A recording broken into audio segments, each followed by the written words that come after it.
let me open the beer. Okay, yeah, this is the perfect sound for the start here. We are opening a beer. It's not a German beer, I think. You're in Stockholm, right? Copenhagen, Denmark. Sorry, Copenhagen. The other one. I'm really sorry, Copenhagen. You know, honestly, this is just the silly me. For me, Norway and Sweden, kind of. This is the the Nordic countries. It's kind of one. I mean, I know it's wrong. Don't get me wrong. I don't want to insult anyone or so. I know it's quite different, but for me, it's kind of up there. Anyway, sorry. Thank you for opening the beer. Thank you for having time for me, Hadrian. So can you please introduce yourself to the audience? Say who you are, what kind of music you make, and why you make it, and maybe a little bit about your musical backstory, so that we know where you're coming from. Right. So my name is Hadrian, and I'm the guy behind Pulsations, which is a post-punk darkwave hybrid based here in Copenhagen, Denmark. Even though I'm Galician, Galicia is a nation in the Spanish Northwest, and I'm drinking a 1906 from Galicia. Your second question, why am I doing this? Well, I discovered post-punk at a very early age. I think I was about 7 or 8 when I started listening to... Wow, that's very early. Yeah, it is.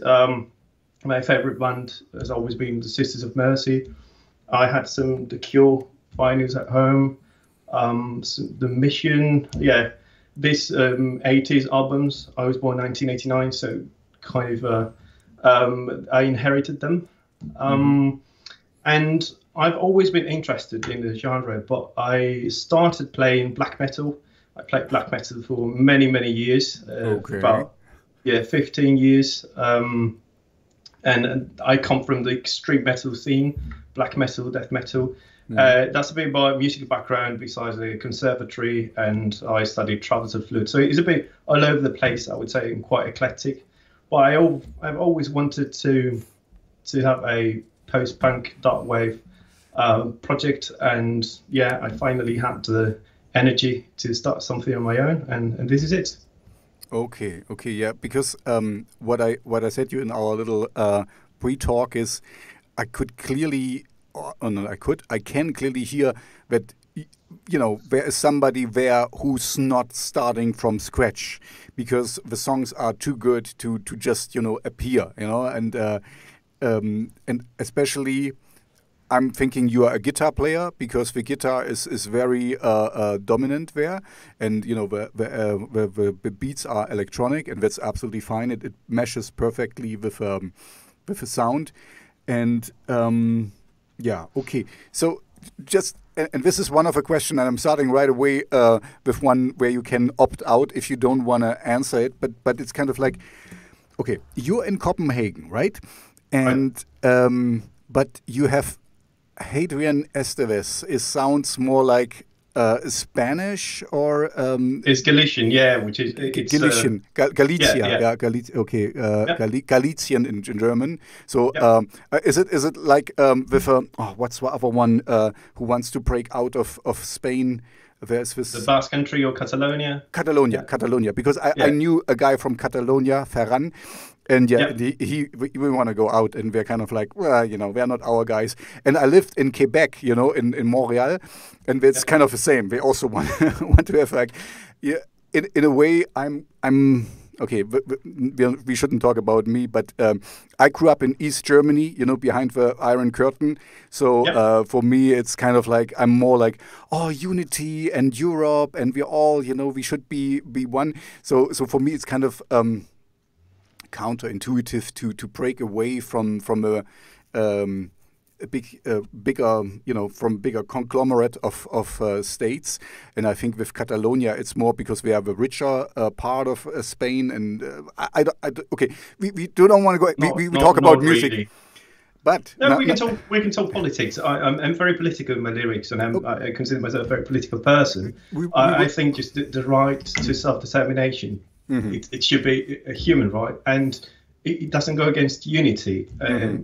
I think it goes in favor of solidarity. And when there is a situation of inequality, situation of oppression, or simply imperialism, or colonialism, I think that the right thing to do is let people decide their future. I just think that is pure democracy and freedom and peace. I'm not saying it's nothing anti-European or anti-unity. This is a good point, and what I think is also, the cool thing is that there is distinctions between the countries. I mean, there is stereotypes. The Germans have beer and lederhosen and Wurst and stuff, and then you go to France and they only eat baguette and rocks and stuff.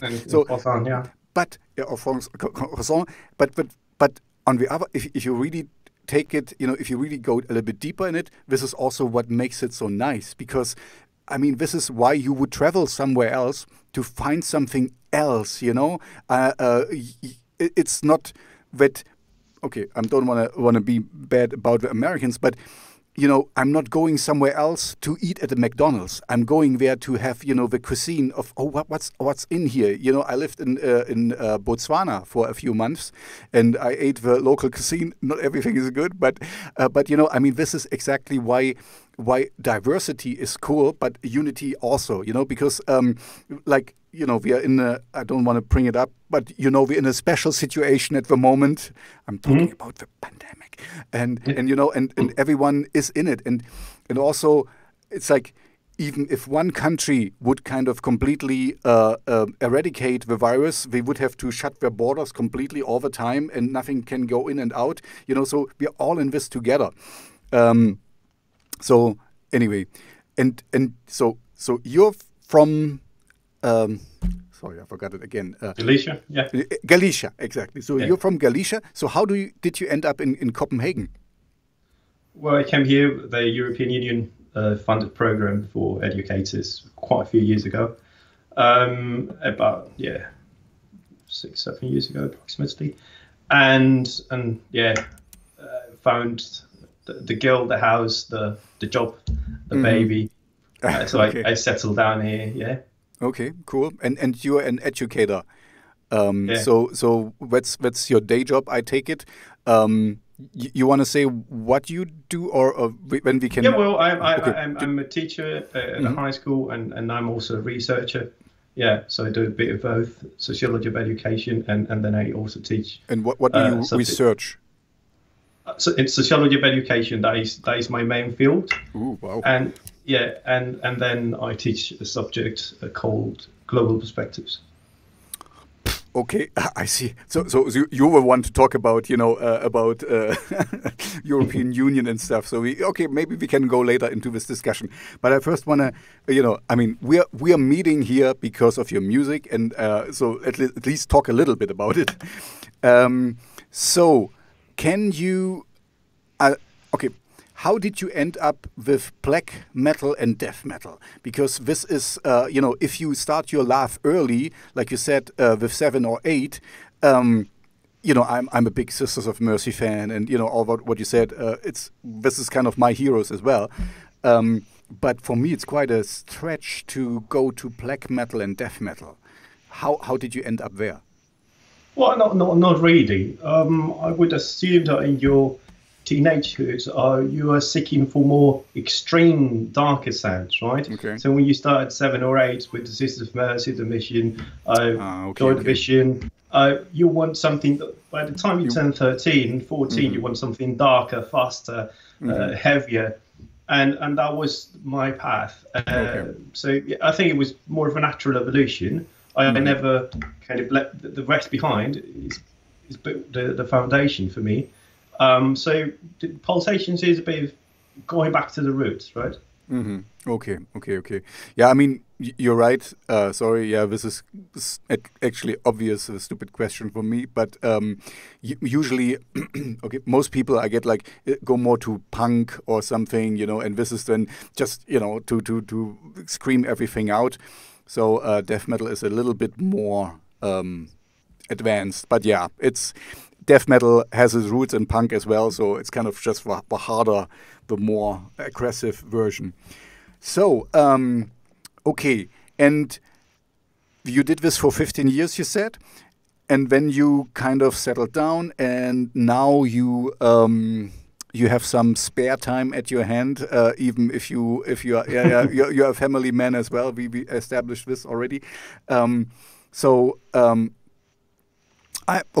have a few questions about your music. So, first of all, the drums are not live. This is a given. The guitar is you. Do you have any other collaborations? Any other people who? So the rest is all you. So it's all you basically.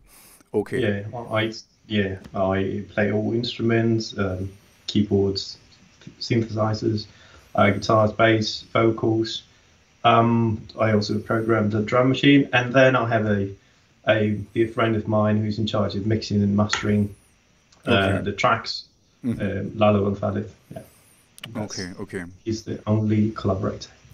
I see. Oh, no, but that's one of the most important one, because I talk with a lot of people, and most of them, not most of them, but often they have a problem to find an endpoint for a mix, because you can always, this can be a little bit louder, this can be a little bit more, there can be an echo or a reverb or something. You never find an ending point. But maybe that's a good question for you now. How do you? I know three songs so far for Pulsations. It's quite recent that you kind of started to come on the scene, right? Yeah, about half a year ago. Yeah. Oh, okay. Does this have to do with the pandemic? Well, partly, yeah, I would say so. Okay. So you had some extra time and kind of revisited No, really. I had some extra negativity.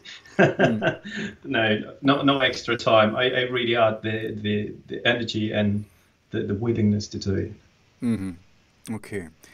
And so how do you get to an end point of a song? Because this is sometimes for a solo artist. If you have played in bands, so you know it. Usually it's like, I play this and I play that, and then it's kind of like, okay, then it's done. And here, when you are alone, also, it's good that you have somebody who mixes and masters your music. It's also good to have sometimes somebody who says, okay, now it's done. How do you get to this point?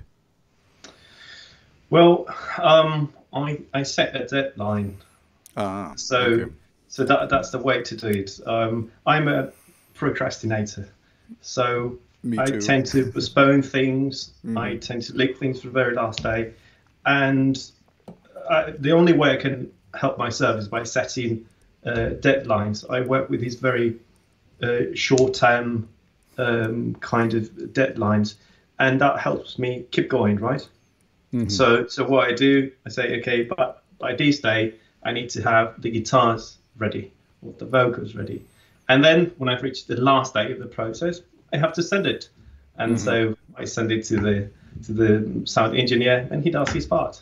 So that's the way I do it. Yeah, you seem very organized. Oh, not really. Yeah, but in this regard at least. So we already touched on. Okay, I have two questions now here, because for one thing, it's the naming of your songs. So far, you have 3 songs out. They are strange. Let's put it this way. I mean, not strange for the Gothic scene. It's I read a lot of other things, but it's of vultures and sickles, bedwarbing virtues, and among the daughters of the whetstones. That's quite long titles. And okay, my first question is, you have 3 songs out there. Are you working up to an album? So is this kind of like you're now on single mode, and then later on there comes an album? That's the idea, yeah. Oh, okay.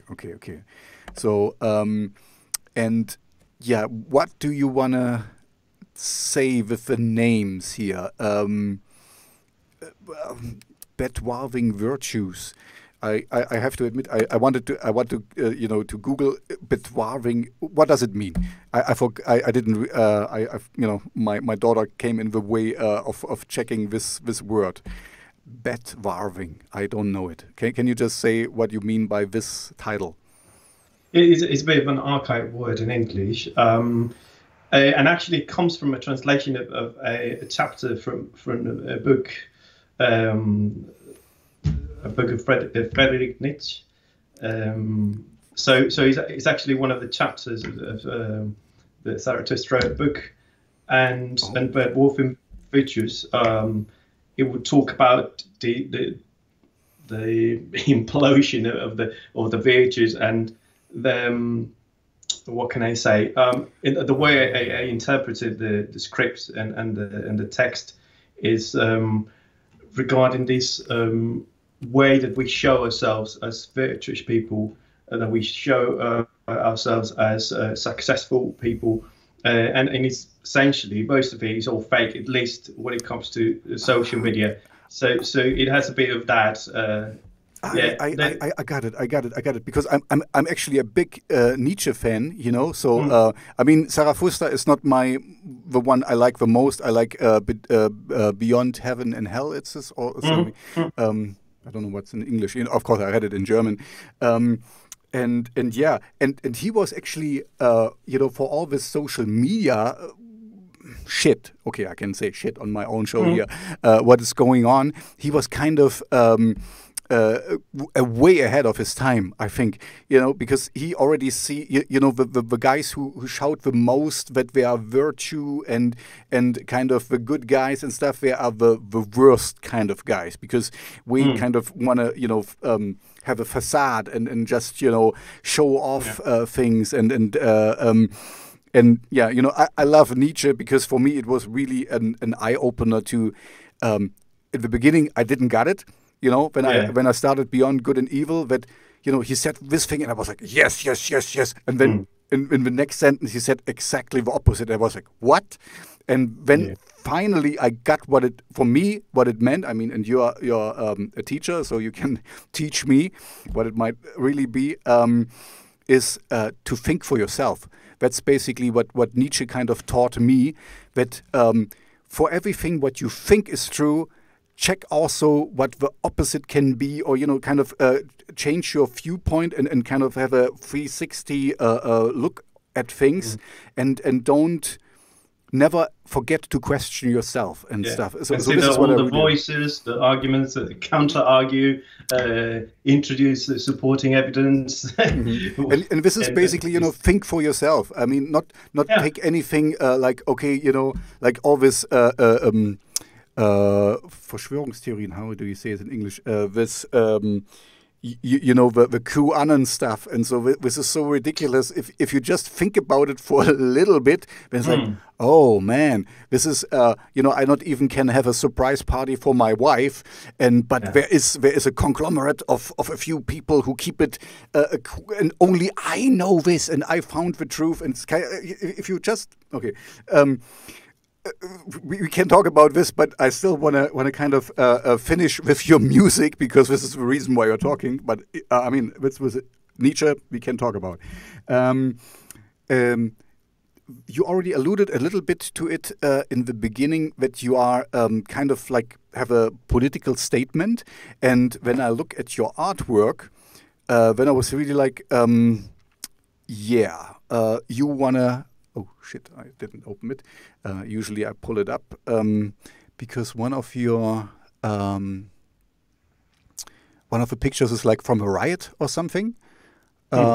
If I, where are you? That's the cover of Vultures and Seagulls. This is and the other one is also a little bit strange, I have to say. I'm just give me a moment. I wanna show it up, because I can show it to the viewers. Of course, the people on the podcast, they wouldn't see it.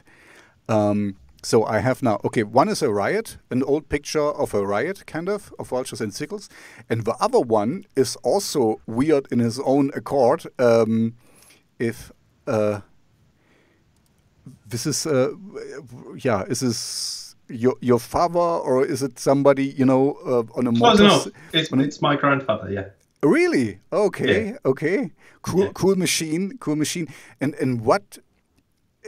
I mean, besides having a cool picture, what was the reason to use it? Well, so you asked me about the meaning of the titles, right? I explained quite badly what the virtue was about. Among Daughters of the Whetstones, the song is about the anti-fascist revolution during the Spanish Civil War, and how the wives of the resistance were helping them. They all had to go to the forest and hide, and the persecution was terrible. And the wives suffer the despicable things. They were raped, they were tortured, they were, they stole all their property, they were humiliated constantly. And where I come from in Gothic, most of the houses back then, they were made of stones. It's a very wet land. It rains a lot. I remember my first year at university, it rained 280 out of 365 days, quite a lot. Okay. So it talks about the song is about those women who helped the anti-fascist resistance during the Civil War. They are the daughters of the Whetstones, and it's a tribute to them. When it comes to and then the picture, it's my grandfather there. I think he symbolizes the resistance quite well, and the authenticity. So the true virtues, not the morphing ones. And that's why I chose that picture. He also comes from a very remote rural area where loads of terrible things happened. And I'm very close to the land and to him and to the stories that I hear from those times. So it was a bit of a tribute. The other one, the picture of the riot, that's a picture taken in Copenhagen probably around the late 80s. It looks like it from the looks of the people. Yeah. Okay. And of vultures and sickles, it's about the fight against the fight of the conscious people, as they call them, against the speculation, vulture pounds, gentrification that happened, and it's happening almost everywhere in every major city, but particularly here in Copenhagen. That's why I chose that picture to illustrate that fight. And the song is about that. I think that the video will also be out pretty soon, and it contains footage from a fight of resistance movement acting in Copenhagen, the district of Vesterbro, and when the police tried to close a squat. Okay. So it seems like you you are one of a rarer kind I've talked to who really want to say something in their music, and most of the people I talk to, it's more like we want to have a good time, even if you do Gothic music and industrial or something, the ones the genres I like. So you seem to have a message. And yeah, okay, you already answered another question I would have about video, so you already have a video. So do you have like a higher goal besides just making the music you love to do, you grew up with, or do you really want to spread a message here, or is it just because you kind of working in the stories you find interesting of your life, of your biography, or both? I mean, what do you have an end game here, or a goal where you're working towards to? Yeah, well, I'm certainly no messiah, no preacher, no politician. So I'm not trying to convince anyone, but I'm trying to illustrate and trying to depict my experiences and the things that concern me the most, and the things that worry me. And you know, you talked about Gothic music, right? And there are different interpretations of what Gothic music is. And some people say, well, it's something melancholic, something dark, romantic. I find the darkness in real life aspects, not so much in spiders, vampires, and you know, the Crow, all those things, which are fine, but I do not identify with that kind of vision of the Gothic culture. I respect it, and I think it's fantastic, but I want to do something a bit different with my music. When it comes to the pretensions of what I want to do with it, well, I would lie if I say that I just wanted to die tomorrow and I would record something with a phone and put it out there because, I make music for myself. Oh, that is BS. I make music for people to listen to, and if people think it's crap, I'll probably stop doing it. Well, not recording music, certainly, not making music, but maybe putting it out there. So far, the reaction has been all right. I think for a 6-month-old project, it's going well, and the idea is just to keep improving and keep making songs and keep writing. It's just art, so I'm expressing myself. Some other people do it, riding a motorcycle or painting, writing. But you touched on a subject. It's kind of, maybe it's because you are an educator or something, you want something more. It reminds me a little bit of Bad Religion, I guess you know the band. We make punk music but they are all professors or something, and they have quite deeper meanings in it. You can have it just for fun, if you want to just have a good time. Which is fine. Yeah. Exactly, just listen to it. And I try to decipher some of the lyrics as I found you, but I didn't get in too deep. I have to admit. And like I said, my usual thing is kind of like, there is a graveyard, and then and you love death, and and your long lost love, and I don't know, all these Gothic themes and stuff. So you are the rare exception here, and that's why I didn't pay too much attention to it. Yeah, but it's okay. I mean, to talk about cemeteries, to talk about dark cloud days, these feelings of depression and anxiety, or talk about a love that you lost, that is absolutely fine. It's art, and I really do not want to sound pretentious by saying that. No, I would rather talk about politics, or I would rather talk about philosophy.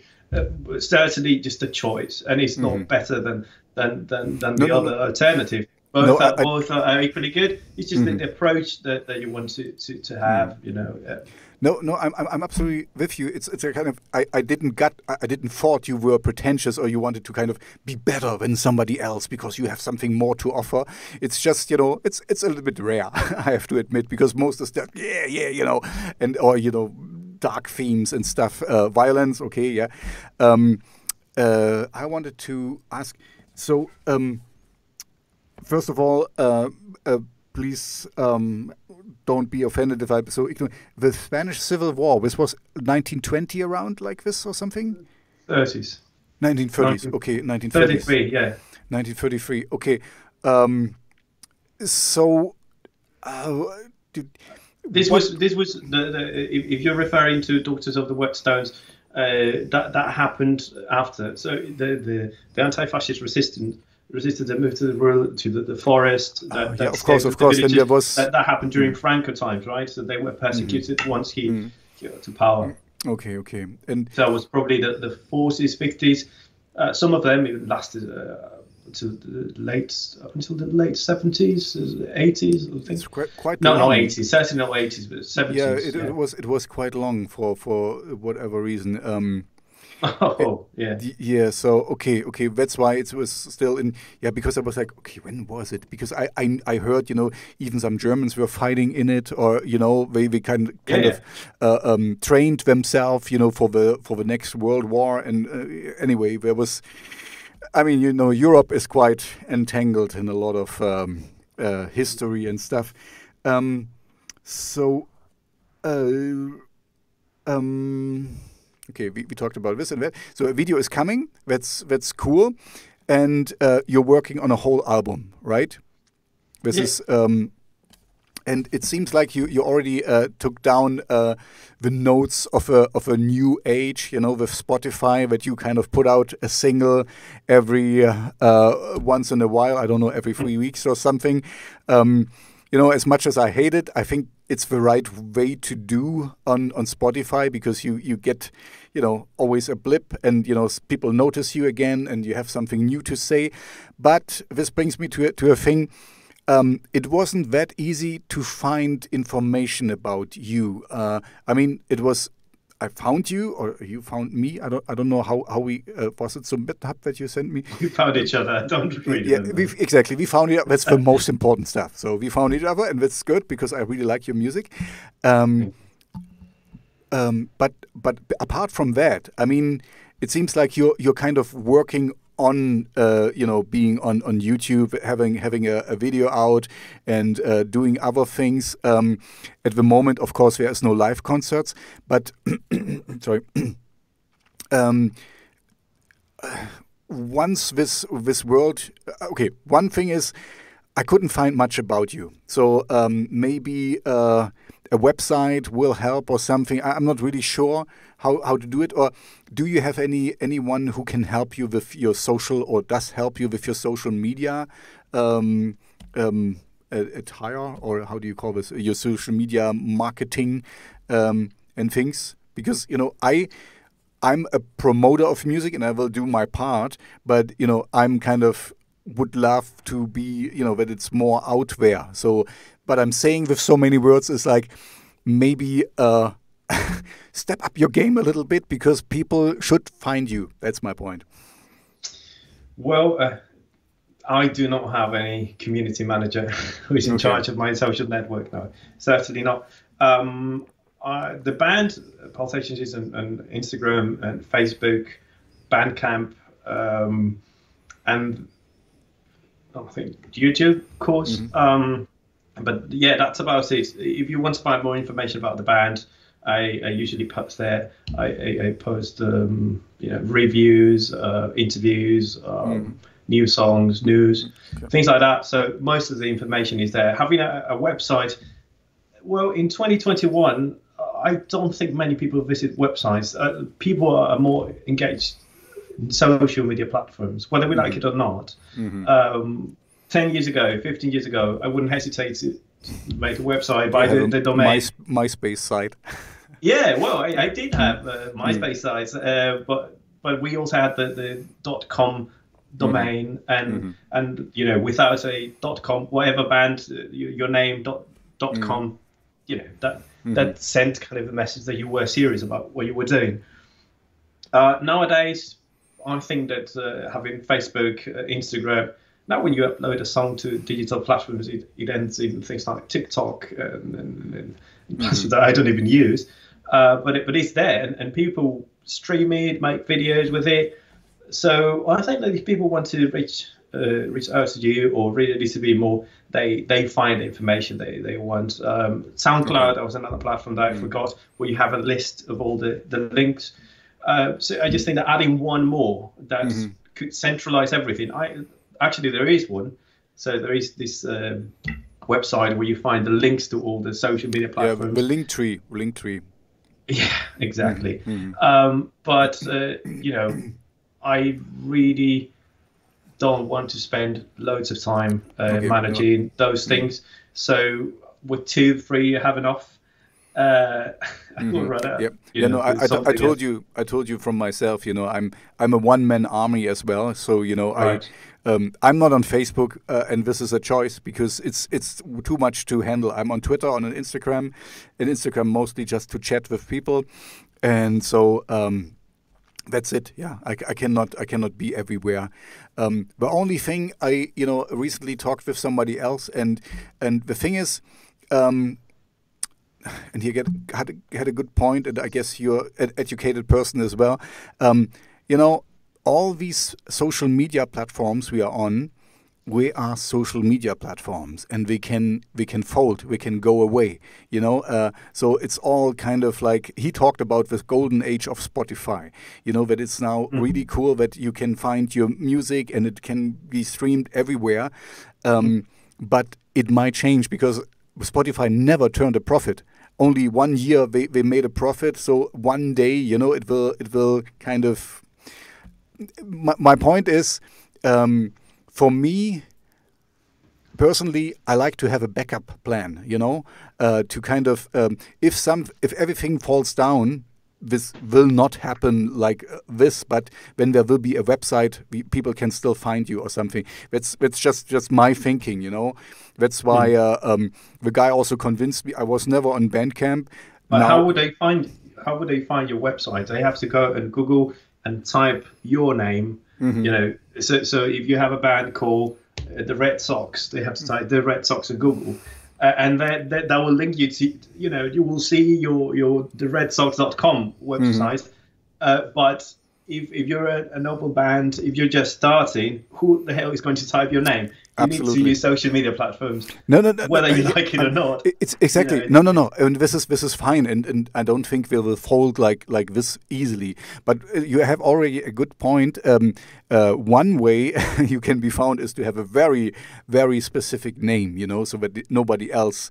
So, but if they search for you, and this is really tough to have a name only you have, Yeah. So see, let's maybe okay. This was just my 2 cents on it, and it has nothing to do with you, not a little bit. But I think you're doing fine. I just checked your numbers, and for a 6-month baby project, you're doing really well. So you got the reviews already in, and you got followers, and so you're fine. Even your Instagram, you're doing quite well. Why do you choose the name Pulsations? Well, that's a good question. Why do I choose the name Pulsations? That's a very old story. Says the guy who makes music about the Civil War. That's an old story. Okay, yeah. Please go ahead and tell us the old story.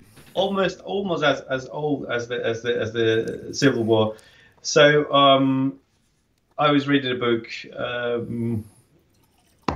What was that? Maybe 15 years ago or so, and the author of the book, in one of the chapters, was describing how one of the arteria in the neck of a person who was about to die was kind of, very visible and was pulsating.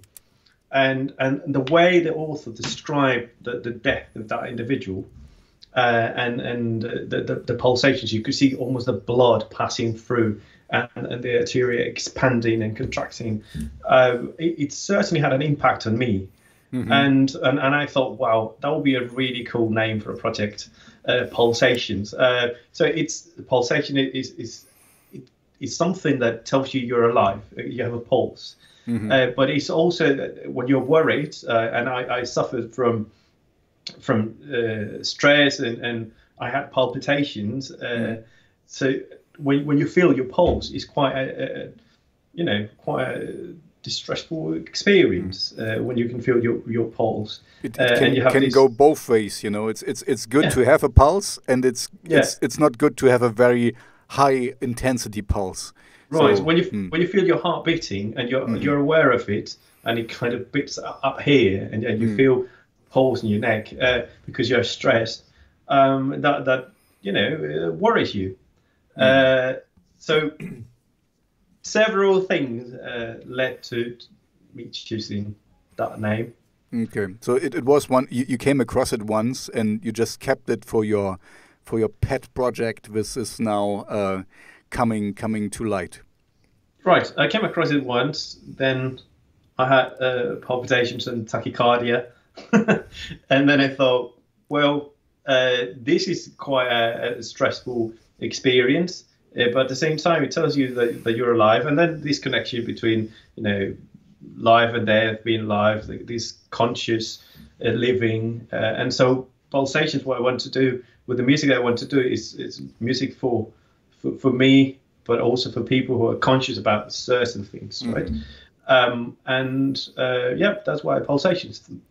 Things are pulsating, and that is the cool. No, that's a really nice explanation, because it's kind of leaves it also open for it's like exactly. It's like you need rain to appreciate the sunshine, and this is kind of this is what will kill you, keeps you also alive, or what keeps you alive will one day kill you, because if you anyway, I like it, so it ties quite in good to the Gothic aesthetic you have, kind of you have a kind of old school Gothic aesthetic. So with your music, it's very. I'm not a big Bauhaus fan, I have to admit, but it has had some Bauhaus inspirations, I think, So and of course, early Sisters. I'm more into Love and Rockets than Bauhaus, but certainly I love Sisters of Mercy. And another thing about Pulsations, and you come from Germany. I think there was an extremely famous club in Germany. I don't remember if it was in Berlin, called Pulsations, wasn't there? I don't know. Electronic music club, really big in the 90s, called Pulsations. Okay, I wasn't there, so it cannot be that good if I wasn't there. If you were not there, right? A small little club. I don't know. Okay.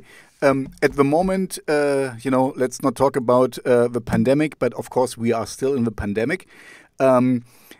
Do you have any plans to get this project? And by the way, you called it band, and that's cool. But is there more than you? I should probably have added one-man band.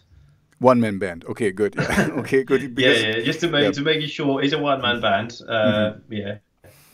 It's a band. It's a solo project. Yeah, because this is the distinction I do. If you call it project, it still can be a band, because then you can because my next question is basically you want to bring it on the road once the pandemic is over, and that's why I ask for the band, because if you have I guess with your death metal, black metal background, you have been on stage, and you know how it is, and it's much nicer if you don't have just a backing track and some people to help you play the song. I would never play alone. No. Pardon me? I would never play alone on stage. I admire those who do that. I think it takes lots of bravery to do that. Yeah, but I think so too. If I ever bring the project live and I start not touring but playing some gigs here and there, I would certainly bring some friends with me, bring some friends along. I don't see myself sampling and singing and playing guitar and bass, and I don't know. Yeah, I mean, you cannot do it all at the same time, you know that, but some bands sample loads of stuff, and there may be two people on stage. Two people for me is the absolute minimum. Yeah. No, also you can delegate responsibilities. I mean, if the show is crap, you can always blame the other person. I see. You got your scapegoat already on stage. Exactly. It's a clever move. Yeah. And then you have somebody else on stage every other show, because because of an arrogant piece of shit in there, and then they leave me. Yeah. No. Okay. No, I'm with you. That's. I mean, I'm it's a double-edged sword. For one reason, I like, of course, also a whole band, and if everything is played live, because then I guess in your death metal era, you had this, if you play live, you can just look around and say, okay, we do another turnaround and whatever, it can be really, the music is created live and you can kind of see the audience and we play a little bit faster, a little bit slower or whatever, you can really play around with it. And if you have a backing track, of course, you're kind of, it's 4 minutes 20 something, and then it will be 4 minutes 20 and nothing else. On the other hand, it's I like you think it takes a lot of guts to get as a solo person on stage and perform to a backing track, because you are kind of completely vulnerable. It's just you. Everyone looks at you, like you just said. You don't have any scapegoat, just yourself. Right. And this can be, really hard. So I tip my hat to these people. And also it has the big disadvantage that it's kind of getting stale a little bit because it's exactly like you put it there. I know there's Ableton and you can put in things and stuff. Okay, anyway, but we're talking about you. But I just wanted to say, I also tip my hat to these people, and I think it's very courageous. But a real band is a real band. We don't have to think about it. If you have a real drummer and with seeing what's going on, even if he or she might not be the best one, it's preferable. It's kind of, it just gives some more authenticity. So to stop my babbling, you have plans once you have this album out, and maybe it's possible again. And if people want you, and I think they will, because I don't know what the scene is in Copenhagen, but here in Germany, we have this Wave Gothic Treffen. You might have heard of it. It's the biggest one in the world, and so you would fit in perfectly there. It's kind of the old school goth with some new sprinkles in. Anyway, me personally, I would like you to see on stage because I like this music, and it would be nice to see you. So good, we already covered this. So I'm through with the questions I had. So now we can go, if you want, into the more philosophical discussions and stuff, because I still have time, and if you have time too. Oh, just one more thing.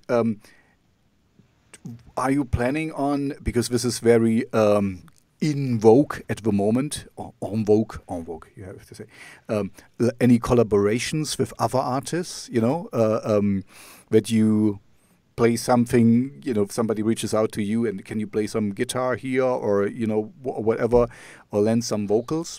Is something in this planning? Because, sometimes it helps emerging artists to kind of get recognized.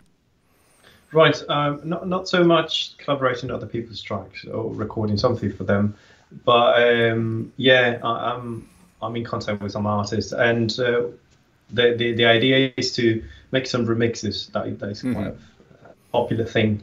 This is very popular. So I think that's going to be it. We're already working on a couple of tracks, and they will most likely be released around June, July. Mm-hmm. And so that's the idea.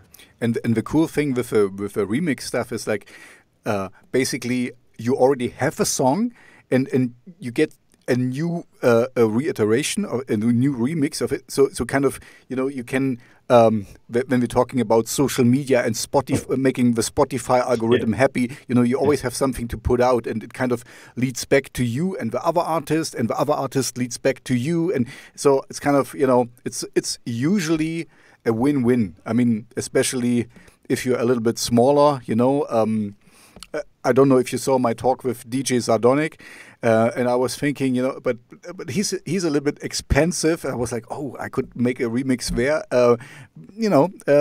Maybe I do it one day, but at the moment, I need to save a little bit money. Anyway, sorry. What are you saying? That you have to pay to him to make a remix of his music? Yeah. But he he's one of the big guys in the game. He's been around for quite a while, and so I get it. You know, he. Are you talking about royalties? Are you talking about royalties, or when you put out your music? I mean, something that he has written, and you remix it and you put it out. Of course, you're going to monetize that. It was like money, and he wants royalties, or he wants something upfront. And then he sends you the stems, and then you mix it. No. You send him your stems. And he makes a remix for you. And what the benefit you get from that is he kind of, you know, he has I don't know which label he's signed on, but he will also release it through his label and kind of gives you the shout outs and stuff, you know. Sure. Exactly. You're paying pay to play kind of. You know, you're but you know, I get it that he has to charge you for it, because otherwise he gets, you know, overloaded with stuff, and it's kind of like an entry barrier he puts on that, you know, if you are not serious and you're not putting the money up front or something, then he doesn't even look at your stuff, you know. I'm a small time radio DJ, and I can tell you, I also, if I wanted to, I can play a lot of music I get from left and right and stuff. So, but I created also some barriers that I'm not so easy to reach anymore. And I'm a small, you know, I'm a small fish here. Anyway. We're way too many. Yeah. Trying to play music. That's the cool thing. Everyone plays guitar. Everyone. Yeah, everyone and everyone. You don't. That's super cool. That's fantastic. Exactly.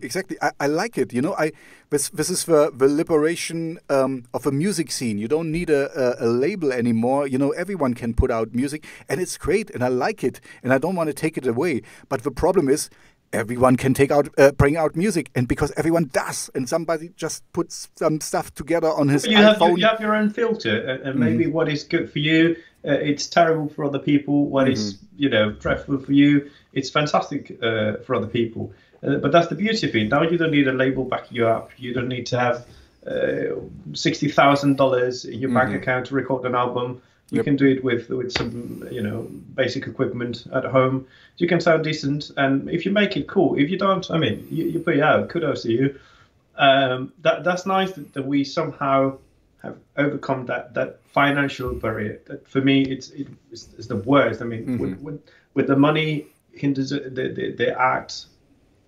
Or the creation of art, it's something terrible. But then again, when you put it out there, the competition is ferocious, and also the platforms such as YouTube, platforms such as Spotify, Apple Music, they benefit from the all these wide variety, this large number of bands that edit music, large amount of bands that release music every single day. You pay to get there. You probably have a distributor or your own label. So everyone wants to be there. You have a small project. You say, I'm a small radio DJ, but you want to be out there. So you're on YouTube, which is a free platform. You might want to be out there. So you put out your music. Facebook, you have the channel, but you have to think, okay, if Facebook is free, if YouTube is free, and I'm not paying for it, then I am the product. So you are, you know, making the money for them. You by consuming ads, by sharing stuff. And what as hard as it is, you know, what I really realized is because there's still this the notion in a lot of people's head that, you know, you need one song and then, you know, you be a mega star, or you get pushed through the algorithm and stuff. And it can happen, of course, you know.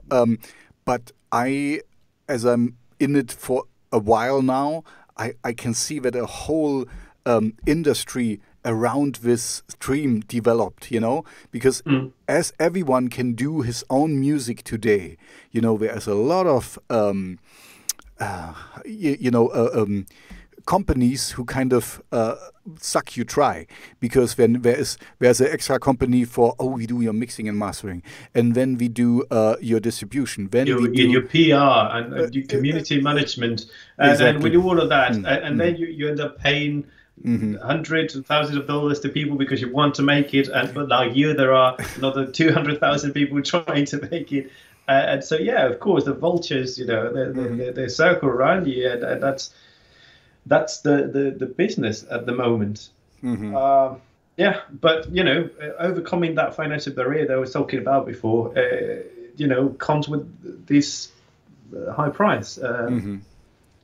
Now you can record your album, you can put it out there, but of course, no one is going to listen to it unless you make something really, really unique. And you also have the distribution channels, and you know who to talk to, who to contact, what to send your music.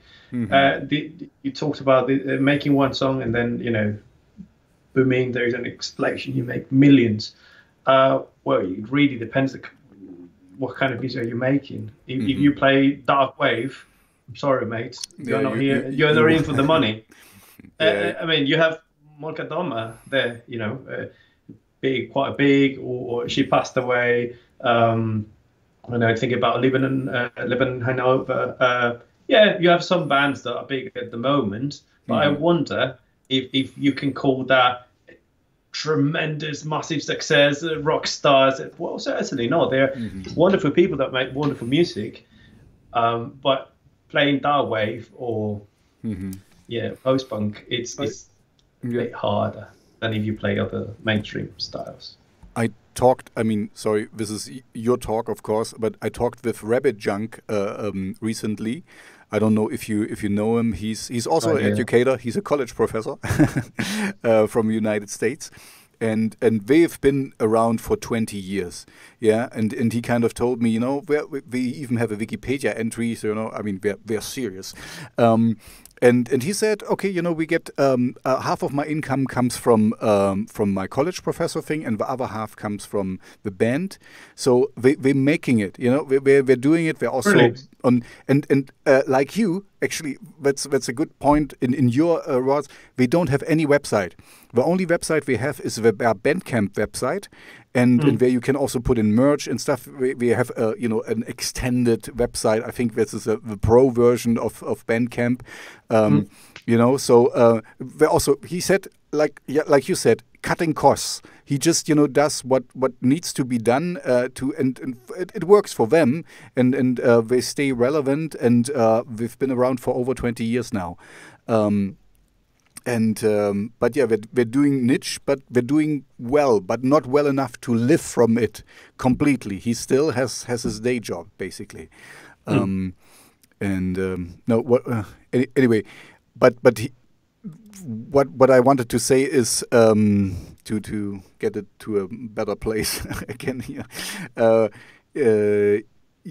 Know what you're in for, because I think it's so silly for some new emerging bands that they pay, big playlisters a lot of money to list their song, and then you get like 0.0000 points per stream. You pay them 100 euros and you get 5 cents again. But of course you got exposure and stuff, and you're in the big playlist. And but some people do it, to feel good about themselves and to feel proud of what they've achieved. Like, well, look at these. 20,000 people have listened to my song, and if that makes you happy, go ahead and pay the money. I mean, you wake up at 6 a.m, go to work, do your thing, come back, then you create music with a smile on your face, you record it, you put it out there, and then you pay $100 to a playlist, and if that makes you happy, to a curator, right? If that makes you happy because people listen to your songs, that's brilliant. For me, the issue is that this is a very small project, and I don't have the need to invest more in promotion. I of course do my best when it comes to putting it in front of as many ears as possible, but you need to be aware of who you are and what you are at, and not to say that I'm extremely aware of who I am, where I am at, but I know that it's a very small project, and I know that I'm no one in that sense. And so I'm not going to be spending my corner in promotion agencies, promo agencies, PR. I get some emails. Well, do you want to sign with us, we can do all your PR and send you to this magazine and that magazine. What are they going to cry about my music? That makes no sense. And why do I need a community manager or a PR person? I mean, I have 500 listeners on Spotify. What are you talking about? Yeah, no. I'm you seem very down to earth with it, and it's you had in the right mind, kind of. And but see, this is the good thing, because I just pulled up your statistics from Spotify, and the cool stuff for you is, of course, with Spotify, that you listen to all over the world. You're in Zurich, in Mexico, Amsterdam, Chicago, and Los Angeles, and this is the thing what I like about it. Again, that. In the past, you would have never reached them because you would have had a label deal who also distributes to there, and somebody has to tell about this record and stuff, and now we can kind of get you through the algorithm and stuff. Anyway, you could have used the old method of tape trading, fanzines, letter writing. But when we released our first demos with a black metal band, I come from a very small village, right? So to loads of tapes, discarded tapes from older generations that they want to listen to the Impaled Nasherin and those kinds of bands anymore. So I got loads of tapes, and I back in the early 2000s, I bought fanzines and magazines, and I was talking to people from Chile, from Ecuador, from the States, from South Africa. Yeah, it was a real underground scene. Yeah, right. And you would send your tape, by regular mail, and a guy would get it there, write a review on his Xerox fanzine, make 50 copies, distribute them, and maybe you get a letter 2 months later from a dude in who knows where in Turkey who says, I've discovered your song or your demo and I think it's amazing. And that meant a lot to us, Yep. Way more than now looking at the Spotify statistics and saying that, 5 people listened to your song in Australia. Yeah, maybe it was in a playlist. They listened to it and they thought it was cool, but that's it. I mean, the momentum is so short, so quick. That's the attention span. No one would ever write a letter to you, say how cool your song was. Do from Australia, write a letter to you, say I've just discovered your band. And I wrote a letter to you in a way. I wanted to talk with you because I found your music very interesting. Like I said to you in our pre-talk, I could clearly hear that you're not coming out of nowhere, I mean, what you were doing because, now I talk with a lot of people and, sometimes I like I like to talk with the people where I like the music. So that's a given. And what I mean, sometimes I have, beginners, and it's fun with them to talk with them too. But you can see, they're not polished, or I could hear your guitar work was really good, and I was like, okay, this guy has been around. It's not his first project, that's for sure. But I couldn't find anything. Too many failed projects before this one. Pardon me? Too many failed projects before this one. Really?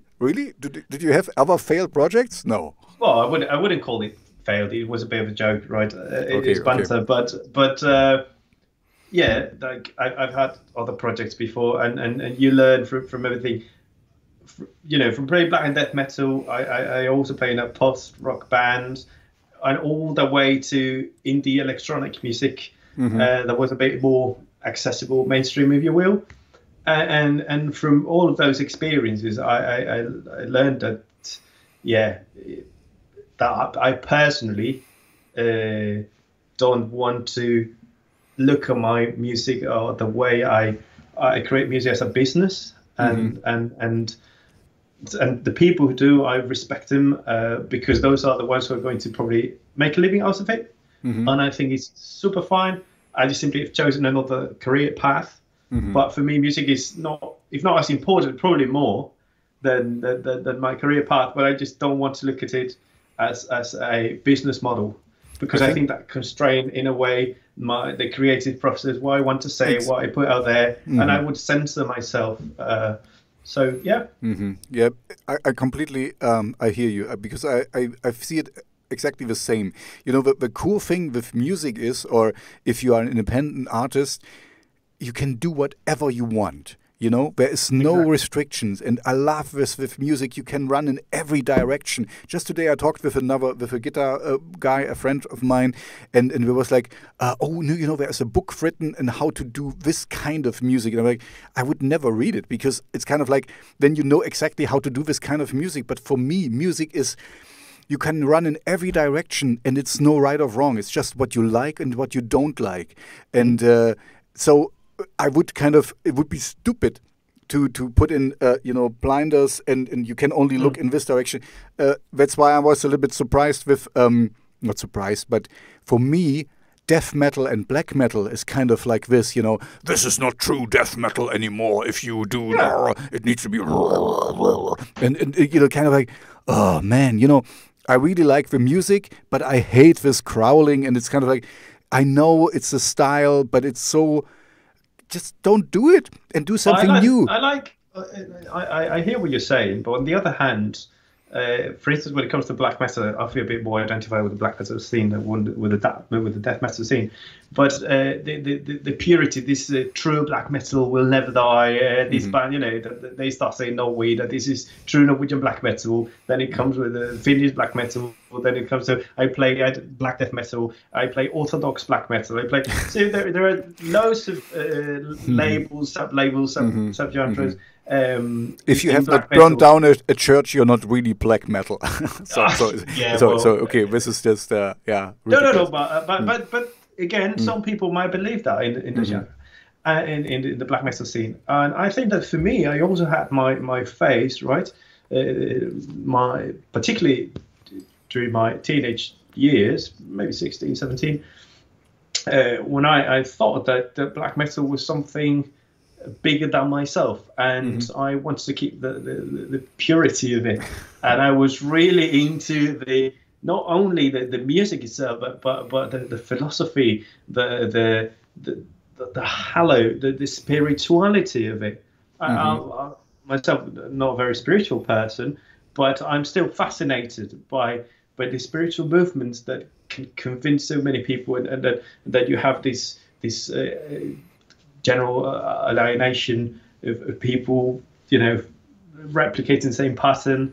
And for me, I found that tremendously fascinating. And I think that those people who want to keep the purity of a genre are, of course, a bit chauvinistic and a bit narrow-minded. But on the other hand, they keep the genre alive. The energy that they have, and the effort they make to keep that movement, because the music transcends beyond a pure artistic expression, a pure artistic movement. It's a way of living, and these people, and I was one of them, really believed that there was a pure form of black metal, and you know, the anti-pulsar movement and all of that. I just find it fascinating. I think that if you act like that when you are 34 or 36, you might have an issue, right? But if you are 16, 17, 18, I think that is a beautiful thing to see. You know, that you identify with that movement. And now you look outside, and all the kids wear the same kinds of clothes. You know, I teach in a high school.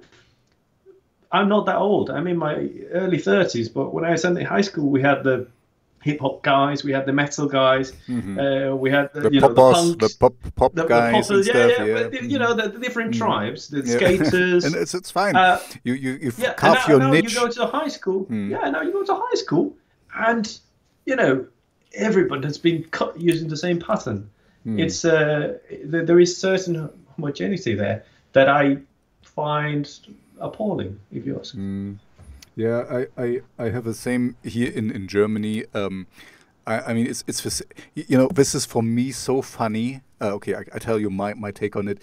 That everyone wants to be so individual, but with the clothes somebody else tells them to wear, and the braces and the bling and whatever, and the most funny thing I think is, like, if I see a punk dressed like a punk, because then it's a uniform, and I can see that you are your uniform is punk, and for me this goes absolutely against the grain of punk.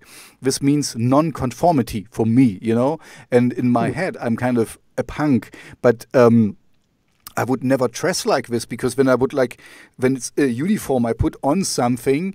It has the benefit if I don't put it on that it makes life easier if you go on the street. If you because it's also, you want to kind of rouse a little bit people, and with anti-Nazi or whatever. My point is, for me, it's so funny that a punk who looks like a punk is actually not a true punk. If you get my meaning, it's because he's conformed. I know, but I think that some people got stuck in the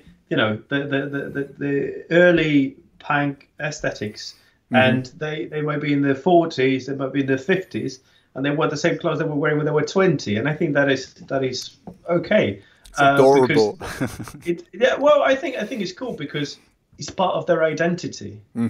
So maybe the beard is part of my identity. You also rock a beard. If I shave, I do not recognize myself, right? It became part of my identity.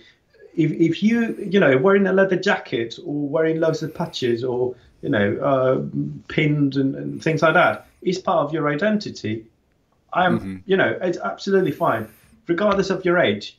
If you look online, what is the trendiest, leather jacket, and can I buy, trousers that have the holes already made, and I'm going to buy this new wristband and da da da.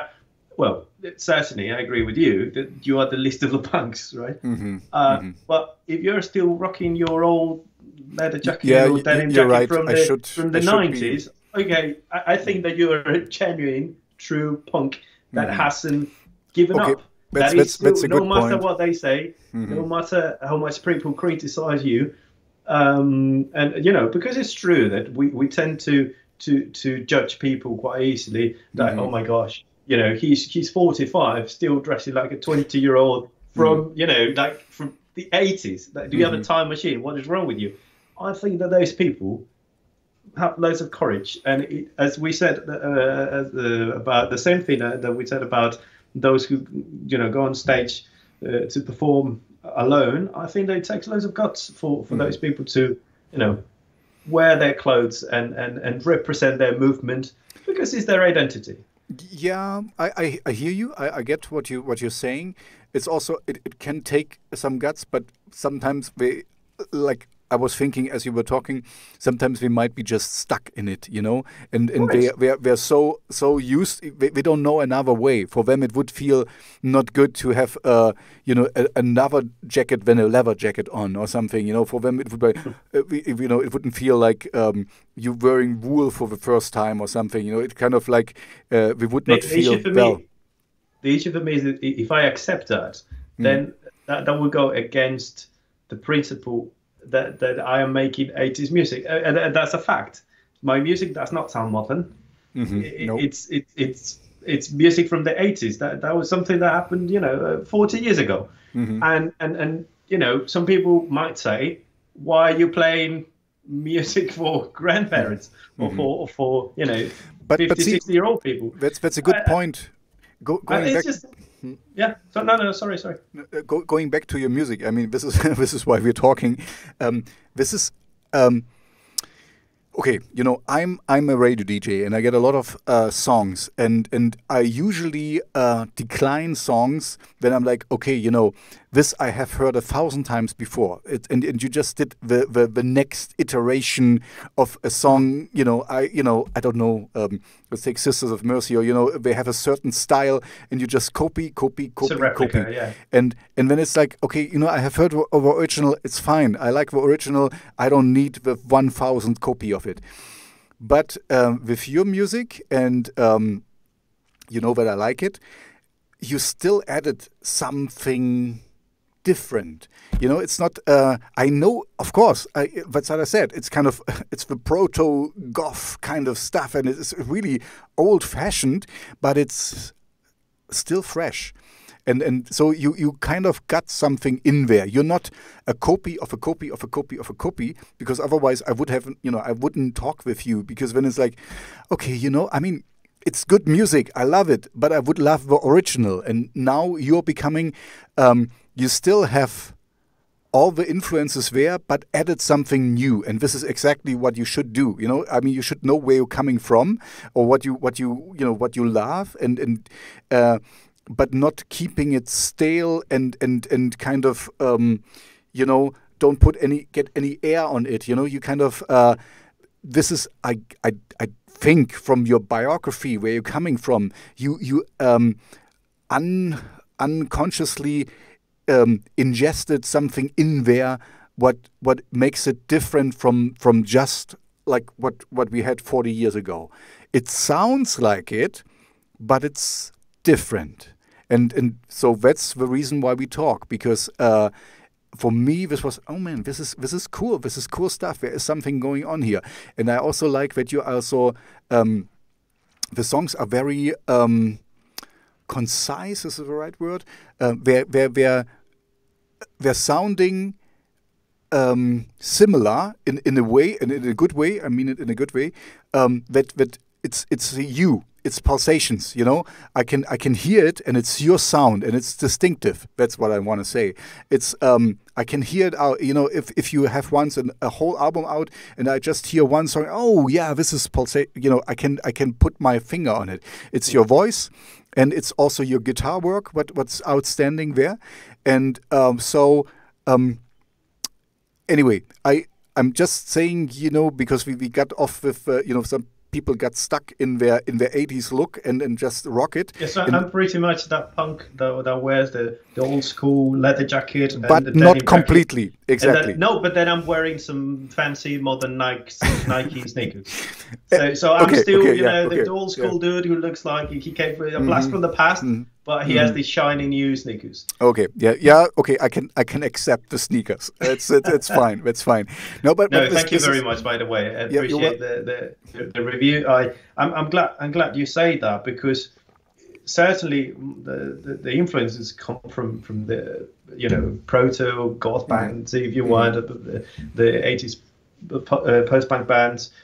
But I listen to lots of modern music as well, and these post-punk revival that took place in the early 2000s, 2010. There are plenty of really nice bands there that I also listen to, and I think that one of the things that is different in my music, for instance, the production. Perhaps it doesn't sound so orthodox or old school, as some people have preferred.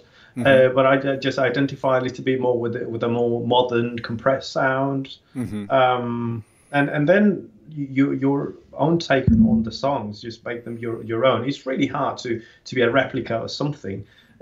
I mean, imitation is a great, it's a form of flattery, I think. But I think that if you are trying to imitate a band, you're a cover band. Yep. You're not your own band. I mean, don't choose a name. Don't take pictures. Just dress like the artist you want to be. Create a similar logo. Make some covers, and that is fine. If you want to make your own thing, I'm okay that you sound similar to the old bands. Just as you said before, give it a twist and make it your own. It doesn't have to be extremely different. And if it's the same, I'm also okay with it. But if you want to put something out there, just make sure it's yours. Exactly. Make sure you own it. This is the same with covers. If you do covers, I like covers. I like really, I'm a child of the 80s too. I like this Eurythmics and all these nice pop songs we can make cool covers out, and but it needs to be your own. I don't want you to recreate what was there and already done. I guess you had. At the moment, which is also a great exercise, by the way. When you try to recreate it, you learn a lot from that. But okay, I get your point. Yeah. But okay, this is, but it also has its downfalls. At least I think. So okay, I have two things I wanted to say. Okay, one thing you just brought up, but the one thing is, if you make a cover, make it your own. So this means kind of, first have your own sound and make it. A good example for me is Rammstein did Stripped. I'm a big Depeche Mode fan, and they did their own version, and has not. You still can hear the original, but it's of course the Rammstein version, and it's cool in its own way. They made something new out of it. We just use it as a ignition spark to do something completely new. So first of all, if you want to do a cover, have your own sound ready first, because you don't want to. And the other thing, what you just said, that it's a good learning experience. Yes, it is, but I kind of this is my feeling of it. This is sometimes when you play with people who really learned music in school or in a university or something, you studied it. They know exactly how to do music, but they cannot jam, and they cannot just play around and they're not free in their mind. You see what I mean? And sometimes it can happen if you just start with covers, then it's just my perception. When you're kind of stuck, okay, we need an intro, and then comes the first verse, the second verse, then comes the chorus, and then comes the bridge. You build a song like you learned from others, and that's fine, but you're not free in I don't have any chorus here, let's just do one verse and then the song is over. You kind of take a little bit away the freedom of music you have, and you can do whatever you want, So I think that all the music that you listen to, not only the music that you play, you're trying to replicate, has a big influence in the way you write music. I mean, if you write, if you make dark wave or post-punk, most likely your songs are going to have a post-punk dark wave structure. Yes. If you make trap music, or you make hip-hop, or if you make post-rock, so you're going to be building up, layering guitars until you reach that epic end. And you identify, or you call a band post-rock because they follow that particular template, if you will. Yep. And you wouldn't be identified as dark wave if you don't do things this certain way. So of course you're conditioned not only about what you play or the bands you're trying to imitate, but the music you listen to. And I think that you have the freedom to do whatever you want, even if you make covers or not. But if you want to perform a certain style, there are certain rules. People love labels and people love subgenres, and I don't love them, but I need them. As a DJ, I need to have a filter put before, because otherwise, I get an avalanche of music. So sorry, but yeah, go ahead. No, but for everything, for not only for music, I mean for literature. If you go to the shop and you're looking for bread, you want the bread where the bread is, and you're not kind of searching with if you meat. Want to buy bread, what kind of bread do you want? If you go to the bakery, you say, I want bread. What kind of bread? Do you want rye bread? Each type of bread is going to have its own unique characteristics. And if you change a bit, then it's a different bread. Well, exactly. It's a different bread. So you will have to come up with a different name for your styles. It's going to be a hybrid, a combination of this style and that style. And if you're lucky, you'll invent new metal. So it's rap and rock, rap and metal, or crossover, things like that. But then when you're playing a style that is, so defined in a way that is so unique and it has its own characteristics, that of course you're going to introduce elements from electronic music, perhaps done already, still called that wave. You want to make it more punky, you want to make it more rocky. If you play more rock guitars, they're probably going to call it goth rock. If you crank the distortion, crank your amplifier, add more gain, it's going to probably be goth metal. If you add more percussive bits and you shout a bit more, it's going to be industrial. Okay, I got your point. Yeah, it's just kind of it's I have a love-hate relationship with it, because on one hand I don't want to be boxed in by I mean, even if you make a compelling argument here, that's true. I don't want to be people boxed in by this, you know. So I wanna, because sometimes especially the fringe music, you know, that doesn't really fit in any genre is the coolest one, because when you make something new, even though I like, you know, the goth rock genre, it's great, but I know exactly what I get. So sometimes when there is this post-punk whatever thing, and it's like, oh, this sounds interesting, and you know. Anyway, you kind of are quite aware, I guess, also of a bubble, you know, that you kind of, if you only this is also the problem with Spotify. If you only listen to this kind of music, you only get this kind of music. So I kind of try to burst my bubble once in a while and get something out, but it's not so easy. But at least I'm aware of it. Anyway, you have of course a point there. If you are wanting this kind of music, you have to use the ingredients that needs to be there to be this kind of music. Even if you don't, for instance, I think now about the most innovative classical musicians that invented new things that somehow break. They broke the constraints, the walls, and broke the mold. Yeah, the mold, exactly. Those were, you know, not classically trained. They were trained in one particular style, and they were very methodic. They were completely boxed. And from learning the basics, the foundations of one style, from being proficient at it, is when you can develop your own, and you can start being creative, and you can be so innovative. I think that these people who want to create something new, Answers the Blue, no. Listen, mate, you need to know what the basics are and what came before you. Get familiar with it, and now try to make something new. We all, you know, drink from sources. See, this is usually why I have my beginning question. So where are you coming from, kind of, you know? Right. So because this tells already a lot of story.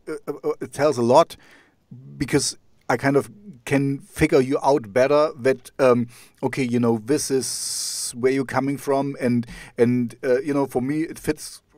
Like you know, I don't want to say that I'm such a good judge of whatever, but I could clearly hear that there, you know, you played guitar before, for sure, and so this is not out anyway, and then there's more to you. Of course, I didn't know that it was death metal and black metal. I wouldn't have gotten, you know. To never be honest. sang before in my life, though. Oh, I've never sung before. I see. But you're doing quite well. I mean, it's I wouldn't. But this is, you know, this is the charm also with the kind of music you make. Without you don't have to be really good at singing. See, I just wanted to say, I don't want to insult you. No, but it kind of, it lends to it. You know, that it's kind of more, if you listen to She Passed Away, or, you know, whatever, or even you said Lebanon, Hanover. Yeah. You know, it's kind of it's kind of like a flat line of just one your note. voice. Yeah. Exactly. Yeah. So you don't need to, you know. Well, I try to be a bit more melodic, a little bit more flexible than them, and, you know, maybe change octaves once in a while. Now that I think about it, I did actually sing in one band in 2000, around 2008, 2009. But it was a black metal band, so I wouldn't call that melodic singing. Yeah, no, it's not. It certainly did not have an impact on the way I sing now. Yeah, so I would say that this is the first project where I try to sing, or I intend to hit the notes. But yeah, I think that the being post-punk is a great advantage for me. Hello. She needs to go to bed now. Saskia, if you're done soon, when we can play cards or something, or I can show you some more pictures. Okay? But for now, I say good night. Good night. Oh, he said good night, but she can also speak English. You know, her mother is from Australia. Okay. Huh? That hurt. Okay. Because I was against. Okay. So, okay, Saskia, good night. I was against the door. I'm scratching myself. Oh, okay. Against my arm, and that hurt. Okay. Good night. Sorry. Oh, that's all right. You know, we usually I'm familiar with that. we usually watch some videos together before she goes to bed, and then we play a round of cards, and usually I lose. That's extremely important. If you wanna go play a video, it's fine. Absolutely fine with. No. Thank you. No, but we had a nice thing just going on, because I just would like to. I mean, we can wrap it up and let's give it another 10 minutes or something. You're influenced by the things you do. You listen to, and then we're talking about you were singing. You were singing in a black metal band, but you didn't call it singing. So okay, we got this. And I was not kind melodic singing, at least. Yeah, I was insulting you a little bit, saying that, you know, with old Gothic style, it's kind of like if you listen to Bauhaus or something, we couldn't really sing. Of course, Sister of Mercy, I mean, he has a very distinctive voice, you know. I like melodic singers. I think, for instance, some people compare Pulsations with the Smiths, and for me that was, you know, a great pleasure. Smiths is good. I think that they compare the lyrics and also the vocals, and certainly, you know, I am millions of miles apart from Morrissey, because he's a genius. But even though I think he's a bit stupid as well. But yeah, he's a conundrum, right? I like him a lot, and he's quite intelligent, but he's also stupid. Puts it quite well. You know, I think he's a genius, and that is what genius have, you know, a bit of both sides.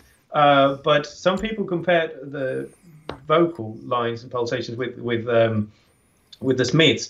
And for me, the Smiths have certainly been, well, the Smiths are my biggest influence when it comes to singing. So I was so flattered that some people had similarities there, because I like the melodic lines that you don't really expect where they're going.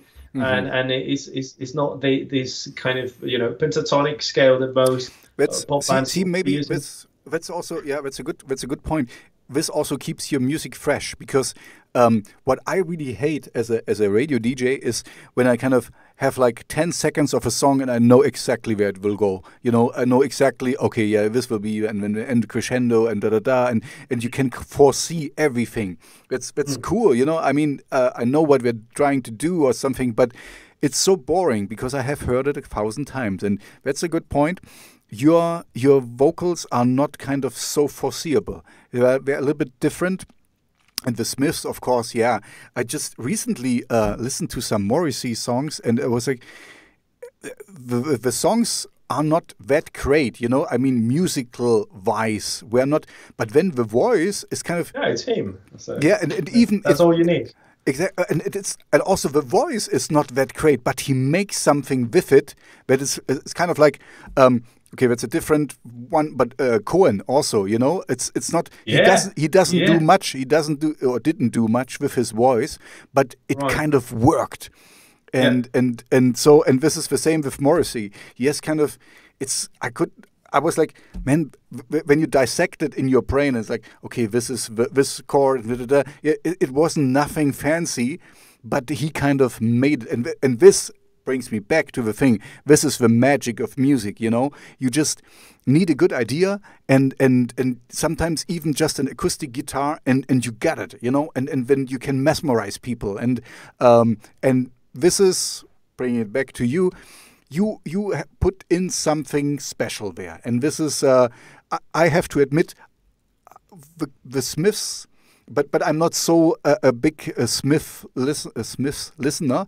That's why I maybe didn't draw the comparison so much. But yeah, but you put in what it is I told you before. You put in something special that makes it distinguishable. Distinguishable, yeah, that's the right word.